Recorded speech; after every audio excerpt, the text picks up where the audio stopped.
A winter warning is in effect right now for many people to our north. As many as 85 million people are in the path of that storm that's expected to hit much of the East Coast. Snow has started to fall, but the winter weather should be getting worse this morning. Here's a look at what conditions are looking like right now in Lexington, Kentucky. Hundreds of drivers are stranded on I-75. Right now, temperatures are in the high 20s. And here's a look at Times Square in New York. Snow's been coming down all night, but the worst is yet to come. The city is under a winter weather emergency right now. The mayor's encouraging people to stay out of the streets because of that weather. Now, a look at the latest information about the major storm. At least 9 people have died across the country, 6 in North Carolina, 1 in Virginia, and 1 in Kentucky. More than 132,000 customers are without power across the Southeast as of yesterday, with 125,000 in the Carolinas, and more than 989 traffic crashes and 793 disabled vehicles have been reported in Virginia. Can you just imagine being stuck and having to leave your vehicle or being involved in a traffic crash? Well, forecasters expect 18 to 40 inches of snow and possible 55-mile-an-hour winds in Norfolk, Virginia. That's incredible. Chris Welch has more on this wicked winter weather. A monster storm barrels up the East Coast, roughly a quarter of the U.S. population in its path. This is the view from space as it covers the country. 30 million people under blizzard warnings as the storm moves north. People bracing for high winds and record amounts of snow. Shovels are out in parts of the South after Mother Nature brought the bitter air and winter weather. The storm hit early Friday and transformed this highway into a parking lot. In other areas, trucks slid off roads and people pushed cars. Even emergency vehicles like this fire truck stuck in the snow. As the snowflakes fly, store shelves have emptied. Well, I'm just going to grab some last-minute snacks here before they decide to close.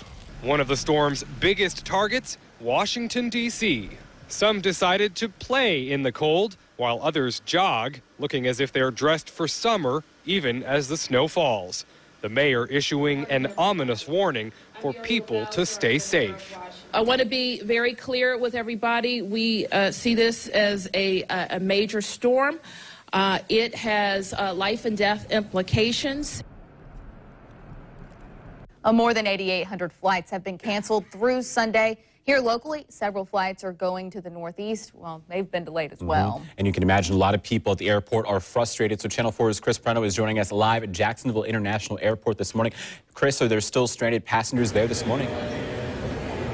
There are, Marcus, and you mentioned frustrations, a little bit of that early this morning, but a lot of people trying to make the best of it, knowing that there's not much the airlines can do about Mother Nature and that this is just part of traveling. A lot of people taking time, playing on their computers, playing on their cell phones, some trying to get a little bit of sleep. Because if you look up here at the departure board, a lot of cancellations and a lot of new times, time changes for those flights. Even the arrivals coming in to Jacksonville International Airport have had delays and cancellations as well. One person told me they're traveling from here to Barbados. They were supposed to leave at about 7 o'clock this morning, but their flight has been rescheduled. They're hopeful that they're going to get there today. Another gentleman told me today is actually when he's supposed to be traveling back to New Orleans. He says that's home. He's a student at JU right now, but he's headed back to New Orleans because tomorrow is his birthday. He was supposed to be flying to Miami this morning. That flight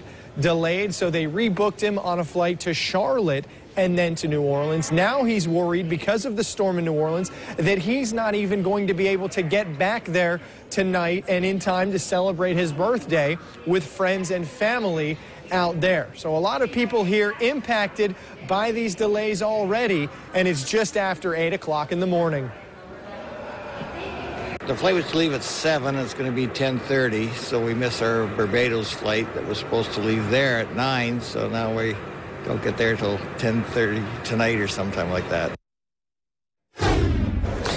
A lot of flights canceled throughout the day. Some flights, though, are getting in the air this morning. I know a flight to Fort Lauderdale left at about 7 o'clock. A couple of others are boarding as we speak to leave. Many of those headed out west, not up the East Coast. Live at Jacksonville International Airport, I'm Chris Parento, Channel 4, the local station.